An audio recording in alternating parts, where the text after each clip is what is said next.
আমাদের চেনা শহরের ঝাঁচকচকে জীবনযাত্রার বাইরেও আরো যে একটা অন্যরকম জগৎ আছে, সেটা কোনোদিন এখানে না এলে বুঝতেই পারতাম না। কয়েকদিন আগে আমরা কয়েকজনের গ্রুপ মিলে প্রথমবারের মতো গিয়েছিলাম জঙ্গল অভিযানে শিমলিপালে। শুনেছিলাম এই জঙ্গলে বাঘ হচ্ছে প্রধান আকর্ষণ, সাথে অন্যান্য বন্যপ্রাণী তো রয়েছে। তখন অবশ্য জানতাম না এই জঙ্গলের মধ্যেই রয়েছে কিছু মানুষের নিজের করা এক অন্যরকম জগৎ। হঠাৎই মাঝ জঙ্গল পেরোতেই বেশ কিছু মাটির বাড়ি দেখতে পেলাম। না, বাড়ি বললে ভুল হবে, নিজেদের হাতের তৈরি মাটির ঘর। এই মানুষগুলো এই জঙ্গলের মাঝে থাকে, এই জঙ্গলের আদি বাসিন্দা। नाम क्या है? नाम और इसका?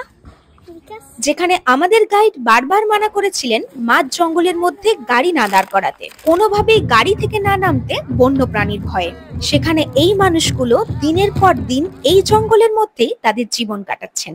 সত্যি ভাবলেই অবাক লাগে। आओ आओ चॉकलेट।